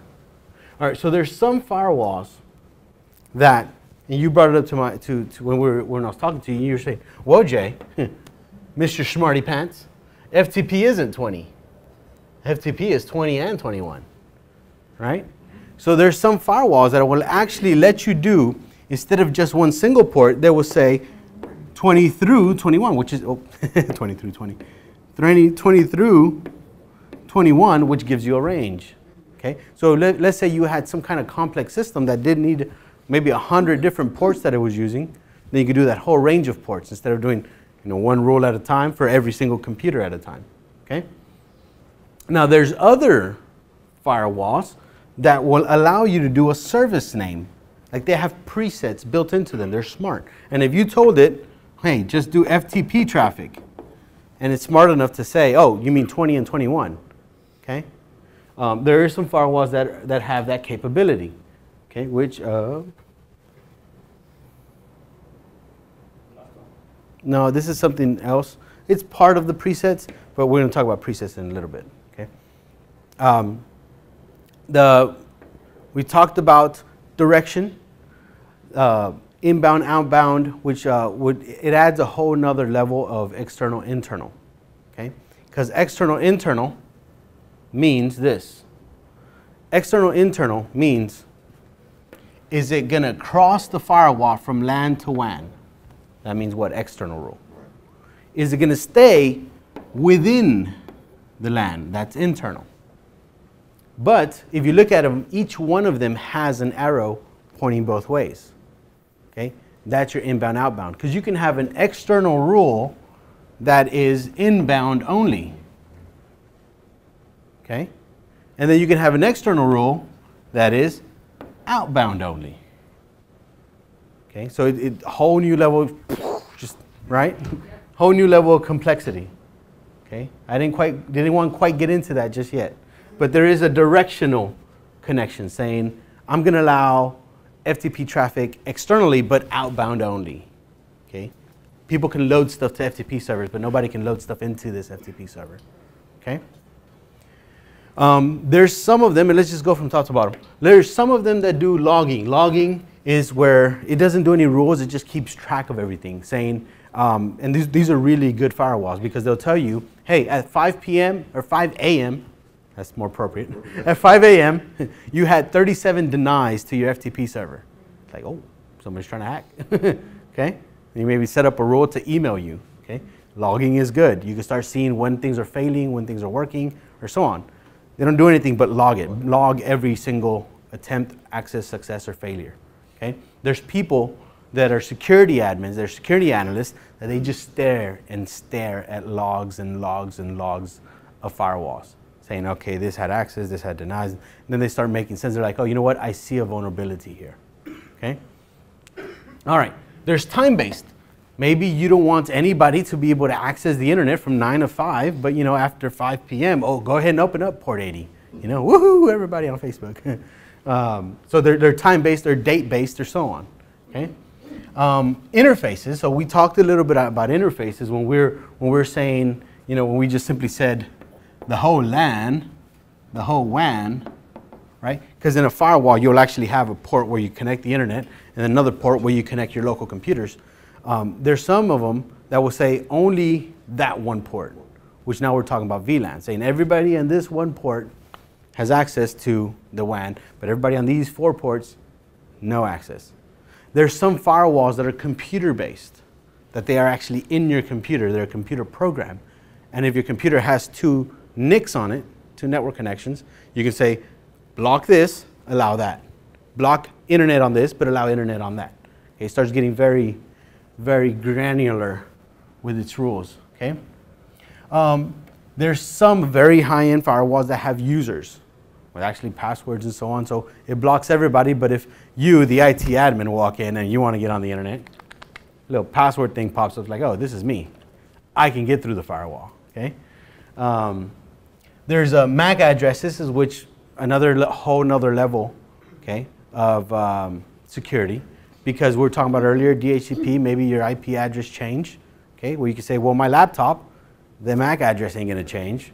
So if if you're the IT admin, it's very likely that you'll take your laptop to over here and then plug it in and then move over there, turn it off, turn it on, get a new IP address, you know, or so on. Maybe you want your MAC address to, no matter where you are in the building, what you're connected to, when you're connected, no matter what IP address you got, that you can get through the firewall, okay? High end. Some of them that have bandwidth allocation, which means, okay, I'm going to allow FTP traffic, but only so much traffic from this user, and so much traffic from that user, or so much traffic from this network, or so much traffic from that network. It actually allocates your bandwidth, okay? We talk about subnets and VLANs. Conditions, we can have a rule that says deny access to the FTP server unless you are Windows 7, which, oh, so XPs, Windows 8, and so on, can't connect, okay? Very high-end firewalls, okay? There's people who their whole job is configuring the firewall all day. That's all they do. Make very good money, okay? OS gateways independent, oh, that's part of the condition, sorry. Directions we already talked about, inbound, outbound, inbound on the internal, okay? Kind of outbound on the internal is kind of redundant a little bit. Ranges, we talked about them a little bit. And then finally, we've got presets, which is where kind of the technology is going, okay? Firewalls are so important in a network today because of their powerful ability to block everything, especially if it has all these features, that they're actually, as you can see, they can get really complex, and I mean really complex. So there's some firewalls, excuse me, that actually have a whole list of presets, and it's just like rules after rules, and you just say deny Facebook, and it does all the rules, you know, or allow, you know, time specs for internet, and then you just tell it from 5 to 6, and it does the whole rule for you.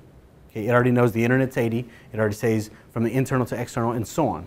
Okay, so there's some that are very simple presets where you just say a service name and it knows what ports numbers.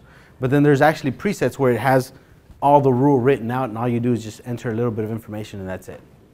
Okay, which the very high-end firewalls, they'll have this. Okay, they'll have tons of presets, because you can see it's a big world out there, right? Because I mean, you might want to block everything, but you know, here's a problem with this, by the way, right here. Oh, Come on, guy. Here, the problem with this right here, guess what? None of your computers are getting updates. Guess what? None of your antivirus is getting updates. Okay? You just blocked a whole mess of stuff. So there's a very high-end router, or a very high-end firewall will have a preset that says allow Microsoft updates. You just click on it, and guess what? That whole row just came in. It knows Microsoft's IP address. It says to your internal. It knows what port number. You know, it has the times, you know, and so on. So all these presets really help you when you're kind of going through it. Okay? All right. Any questions on the many options? Some of the many options that are out there on firewalls. High-end stuff. Okay. Last 15 minutes, we'll actually start looking at some of these firewalls. These are kind of just, I went just to Google Images and then typed in firewall GUI, and I just kind of found some pictures that we can play with.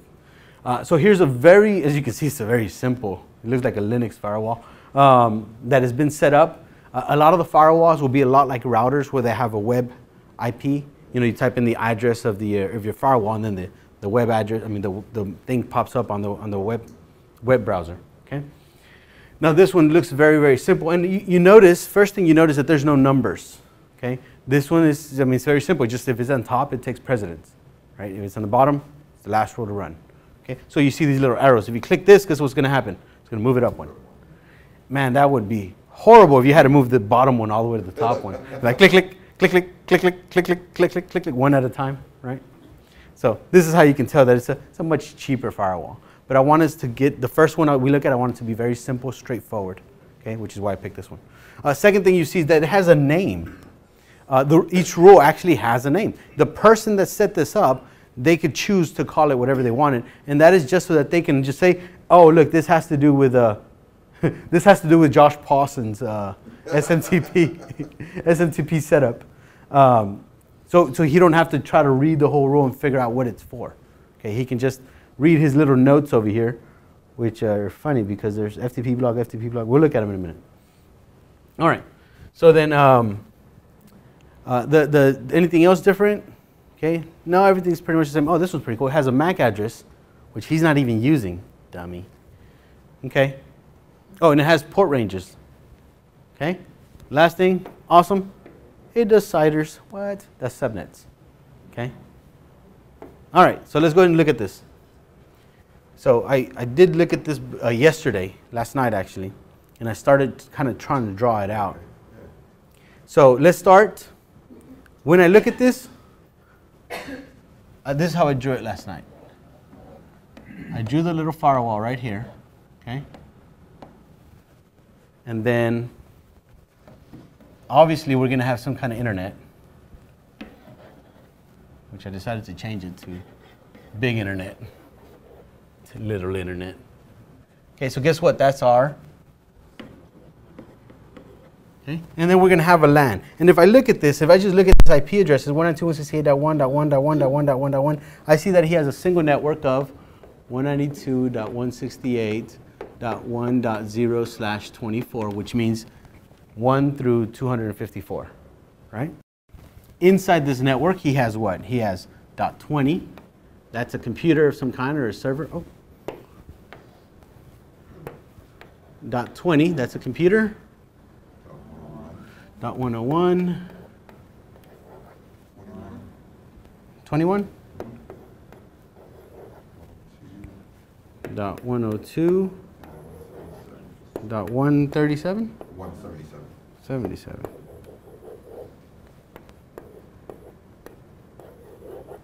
All right.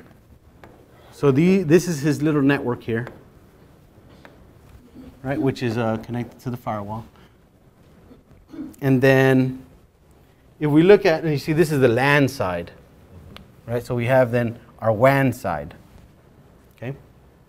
On our WAN side, we see we have a variable. This is the asterisk on this firewall is 0.0.0.0/0, which if you're a Cisco person, you know that that means everything, okay? All right, so then look at y'all learning Cisco. Go tell Perry, like, that's right, I know something about Cisco. All right, so then I also see another IP address here, 19.68. Better write that down, 19.68.1.10. /28. Now, what does that mean? What does that 28 mean? It's a CIDR, which means only certain computers. Okay? If we were to subnet that, /28 would give me a block of, anybody know? 25, 26, 27, 28, a block of 16. Okay? If I have a block of 16, okay, and 10, the closest number to 10 without going over would be 8. So we have 8 plus 16, and actually that wouldn't work. 16 would be the lowest number. Yeah, 0, 16, so 0 through 15, 16 through 31, right? So you see this 10? Because of this /28, that means anybody in that range, right? 1 through 16. So that /28 means 1 through 16. So we just let a whole group, which is probably like his sub office, you know, or like a subnet of his office or another building or something. Well, we just let 1 through 16, because that's little /28, we just said all of these IP addresses have access or no access or something. We'll see in a minute. Next thing we have is with 1968.533, 19.68.5.33/30, which is a block of 4, and then 32, right? 32 would be the, so 32, so it'd be 32, 33, 34. So in this case, we're only allowing, the /30 is saying 33 and 34 only, these two IP addresses, which is probably the router and the server, and that's it. Okay, that's 2 IP addresses alone. Because of the /30, even though it says 33, we're allowing 33 and 34. Okay, little complex. I know this is probably, but we'll get to the simple stuff in a minute. All right, 1968.726, 19.68.7.26/30, which would be 24, right? 25, 26. So this would be 25 and 26, both of them being allowed. All right, so now we have all these IP addresses that he did with 3 simple little lines here so far. Okay, so what else do I see? Before we start diagnosing on what has access to what, this is how I did it last night, and I think it works pretty well. What I did is I started looking at the, at the ports right here, not the protocols. So the ports, first thing I have is SMTP. What is SMTP? 25, right? FTP? 20/21. No, you should have that one by now. RDP or RDC?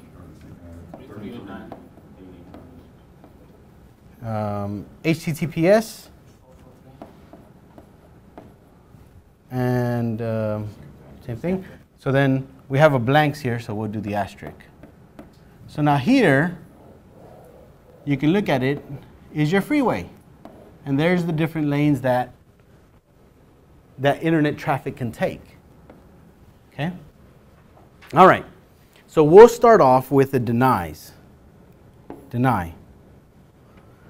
Who are we going to deny? Okay, so here's how we look at it. We have a direction, outgoing, okay, which means outgoing on what? On anything. That's weird. Okay, so over here, outgoing, any port. Oh no, look, outgoing on SMTP. Outgoing on SMTP. Okay? And then we're not going to allow any of these guys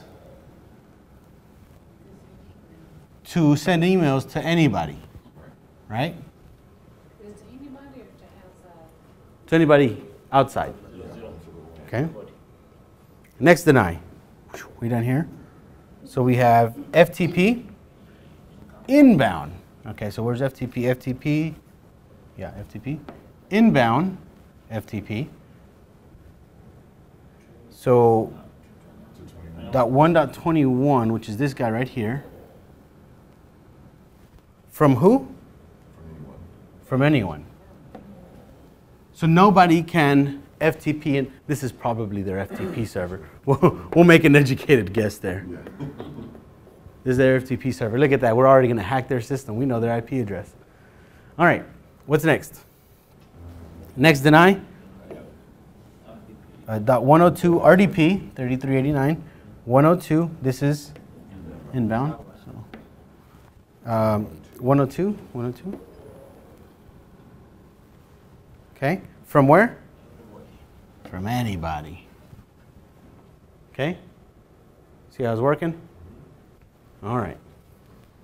So now let's do our allows. And to clean this up, I'm just going to draw the same ports over here.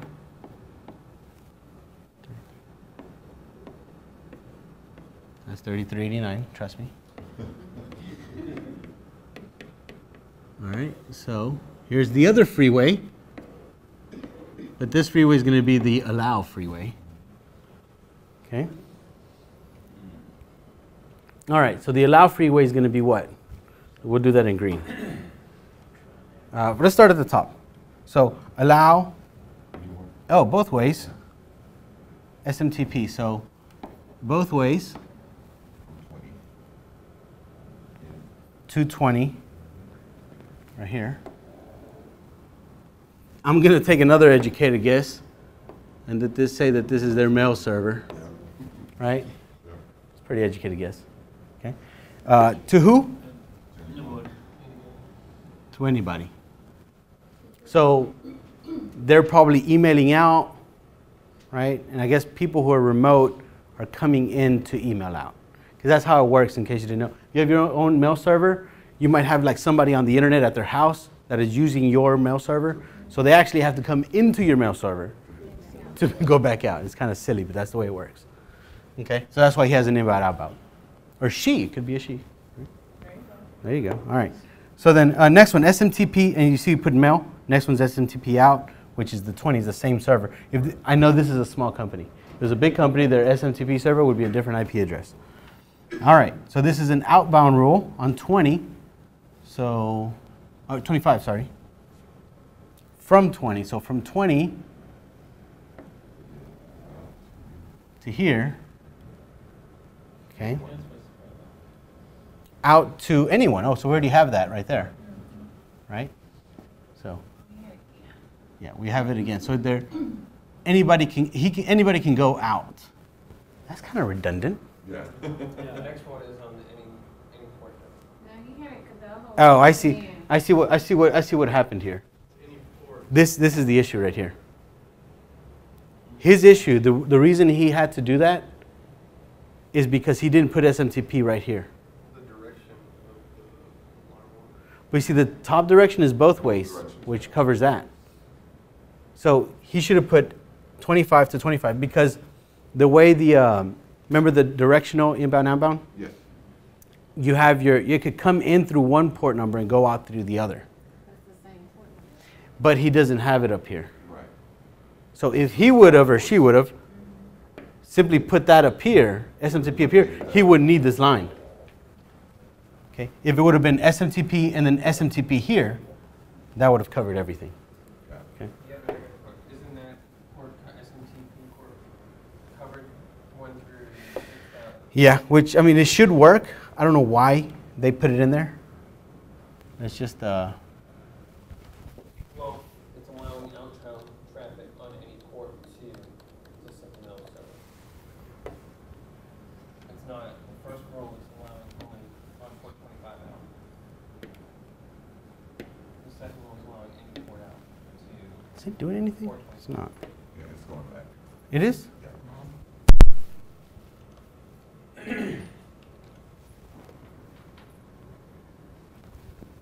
Oops.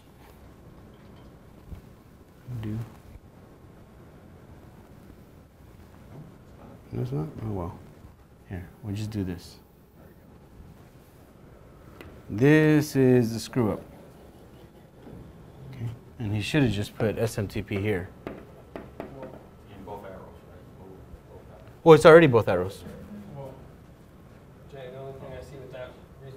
ones there is Mhm. because it's allowing any port out of the SMT server to port 25. The first rule is only allowing port out on port 25. Yeah, but I mean, mail's only going to come out of. Yeah, well, I'm just saying this is maybe the only reason why he wrote it. Yeah, probably not. It's probably just a screw up. All right, so we'll leave that little green arrow there. It's fine. All right, move on. Josh Paulson's email out. So 110. Take another educated guess and say this is JP, whoever JP is. 110 outbound. Right on SMTP to anywhere we got, which is going to be from here. Okay. And then what else we got? Right here, FTP inbound. FTP 2021 to 21. Okay. So we're allowing access to the FTP from who? From 10.28. 10.28 has access. So 10.28 can get into the FTP server, but nobody else can. Okay.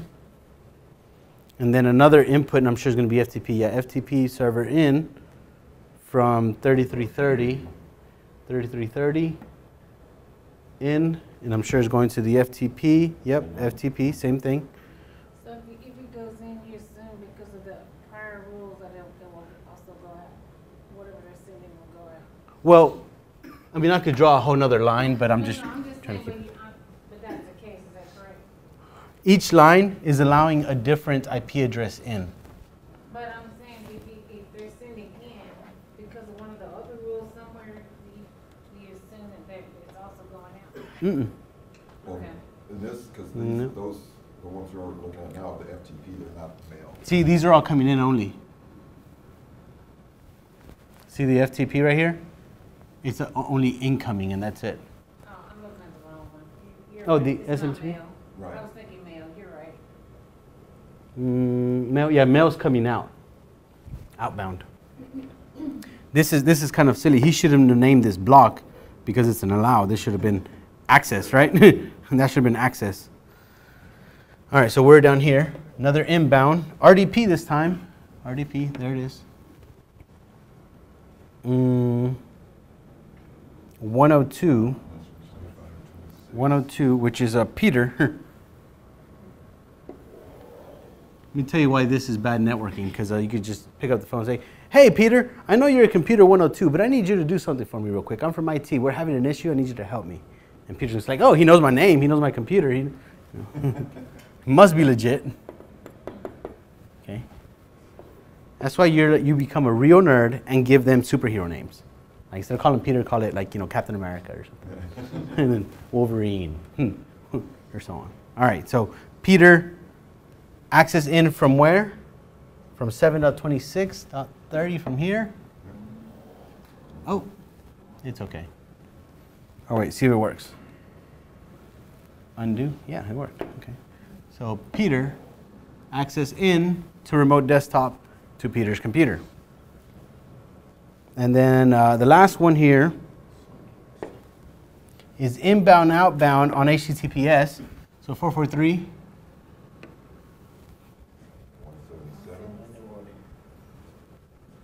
Oh, that's the internal, 177. Okay. Web server, To where? to anyone. To anywhere. And then, yeah, this is another educated guess. That's your web server, buddy. Okay. There you go. It looks a little confusing now, doesn't it? Yes. So, is a mail goes out on 110, right? And then 140. Yeah, he only has an SMTP server, it looks like. Right. Yeah, but wouldn't that, maybe all the internal mail goes through the STP server, that's why the second one's there, and that's why it's all ports. I'm sorry? Maybe that's why the, Are you still with us? yes. Just forget it. That's It's a screw up on his part. Trust me, it is. You know why? You know why now? Yes. Well, one way or the other, wouldn't you have to have an open port for for POP or for IMAP for incoming mail? Unless it's on a different network. I mean, unless it's this guy.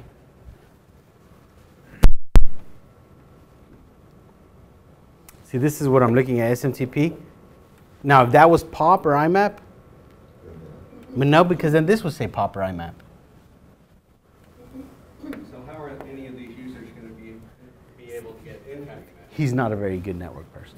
Okay. Or she is not a. Let me tell you why. In this case, it's a he. Let me tell you why. Because he blocked remote desktop in, and he blocked FTP and mail in, but that's it. He didn't block anything else. Everything else is coming in. Yeah, everything else, you go right on in. See? Everything else has full access. And these computers can remote desktop in if they wanted to. Because it's not being blocked. He forgot that very last rule. You know? Unless like that's where the picture cut off on the internet. And there's I was going to ask you if there was more. no, this was the whole picture. I was All trying right. to save him. Trying to save him. Or her. Him. Oh, it's a him now? Yeah, it's a him. With you. I don't know. I don't know. Absolutely. Okay, but to your point, if this was a SMTP and POP server, the appropriate thing for him to do here, or her, would be to set this SMTP right here. That takes care of SMTP in and out. Change this name to POP. Okay, that's useless. You don't have to do that. Change this to 110. Change this to 110. And there it is. That would have been the outgoing emails. But this is all contradictory because that says SMTP down here. So again, big companies, their SMTP server is one server, their POP or outgoing is a different. Yeah. Unless it's an Exchange server, then it does both. Most of the time, there's two separate servers that handle that stuff. Okay. Unless they can't afford two servers. Okay. All right. Any questions with this scenario here? No? We're going to look at a couple more, just kind of ran along. I don't want to take too much more time, but we're going to just kind of quickly look at them. This is a very, very popular brand of firewall, Sonicwall. This is used in a lot of places. If we just look, it's just going to look at one of the rules. First thing I see is that this rule is not even on. See that enable? It's not even turned on. That's not turned on. That's not turned on. And then the next one's not turned. That one's not turned on. So it's probably like something he, I don't know, or she was doing. Okay, and then just didn't turn them on. All right. Let's see here. We have two denies. We do have the almighty everything to internal network. So anything coming into the network, okay, if this was the LAN, and this was the WAN, and then here's my firewall, everything coming in is being denied. That is the good thing. They didn't forget that very almighty rule at the end. Okay. I see another deny. WAN. Oh, cool. Look at this. It's a wireless LAN. So this actually has ports for your LAN, and then it has like an antenna for your wireless LAN. Okay. So let me see here. From WAN. Oh, so from WAN to wireless LAN is also being denied. Okay. That's the only denies I see.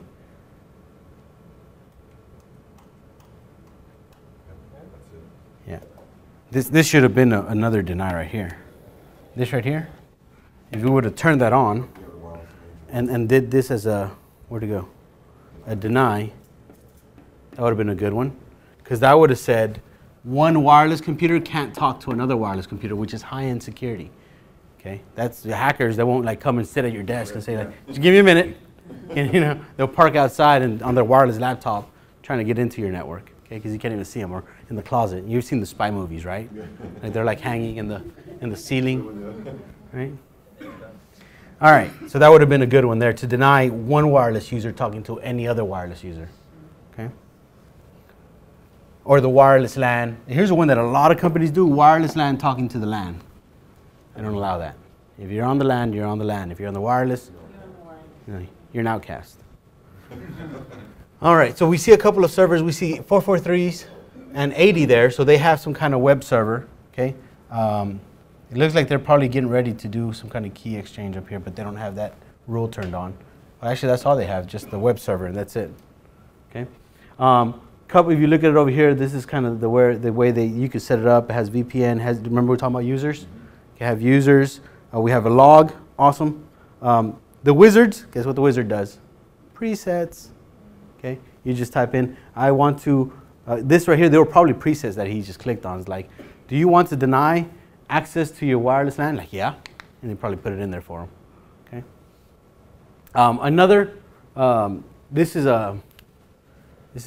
think this was the FW builder, the firewall builder, which is a program that lets you control all your firewalls from one single program, which is pretty cool. See, this is all these firewalls. I think that this one is. So if we look at it, this was pretty cool because we see sources, we have groups. There's a group called test. He just called it test. We have the network, or internet probably. No, that's the network. He has the .1 and a .2 network. And then he has the server itself. Then he has the word any. This, instead of an asterisk, it actually says the word any. The services he's running. Now notice that they don't have a port number. It actually says the word service, and you have to put the service itself. Okay. Sometimes you'll put the number. Sometimes it'll be something like this where you just have a service name. It's probably, when they're building it, you probably click on it, and like there's this drop-down list that comes up. More likely, I'm not sure. Directional. Any one of them that has a direction is a good router. I mean, a good firewall, because it lets you control the direction of the traffic. Okay. And obviously, your action and deny. I don't know what the reject means. Well, I guess it would be like a deny, a super deny, like a double deny, and then a timestamp, which all the time. Okay. All right. Any questions? No. All right. Well, like always, fill out a lecture survey. If you're watching online, please fill out a lecture survey. Turn it in to your campus director.